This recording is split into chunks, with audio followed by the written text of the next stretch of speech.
विधानसभेत शेतकरी प्रश्नावर विरोधक आक्रमक पाहायला मिळाले। बैठकीत विषय मांडू असं मुख्यमंत्र्यांनी म्हटलंय। शेतकरी प्रश्नावर विधानसभा अध्यक्षांनी बैठक बोलावली आहे। दुपारी 3 वाजता ही बैठक होणार आहे।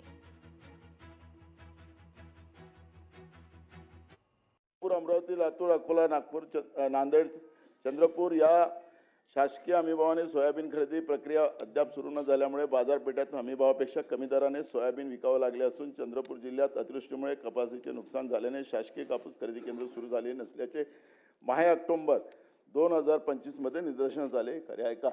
अध्यक्ष महाराज यांनी उत्तरात काय दिलं हे खरे नाही। अध्यक्ष महाराज सत्ता पक्षाच्याही आमदारांनी हेच मुद्दे उपस्थित केले। अध्यक्ष महाराज हा शेतकऱ्यांच्या जिव्हाळ्याचा रोज शेतकरी 8 शेतकरी या महाराष्ट्रात आत्महत्या करता हे आपल्या रस्त्यासाठी भूषणावं नाही।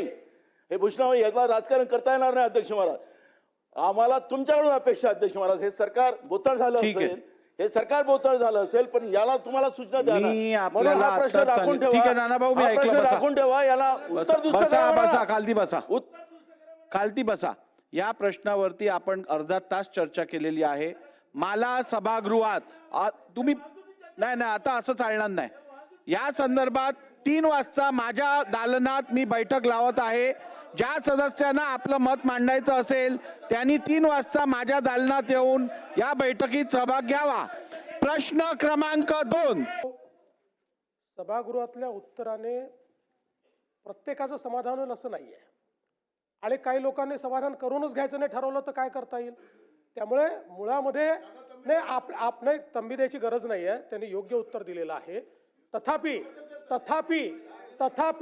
ऐका नानाभाऊ, अशा प्रकारचा विषय प्रश्नोत्तराच्या तासात त्याचा निर्णय होऊच शकत नाही। कसा होऊ शकेल? म्हणून अध्यक्षांनी स्वतः पुढाकार घेतला आणि अध्यक्षांनी या ठिकाणी स्वतः जर सांगितलेलं आहे की मी बैठक घेतो, तर मग आपण त्या बैठकीत विषय मांडून ते विषय पार करून घेतले पाहिजे। नानाभाऊ मी बैठकीतही शासनाला गरज पडल्यास योग्य निर्देश देऊ शकतो। लोकशाही मराठी ऐका, पहा, जागरूक रहा।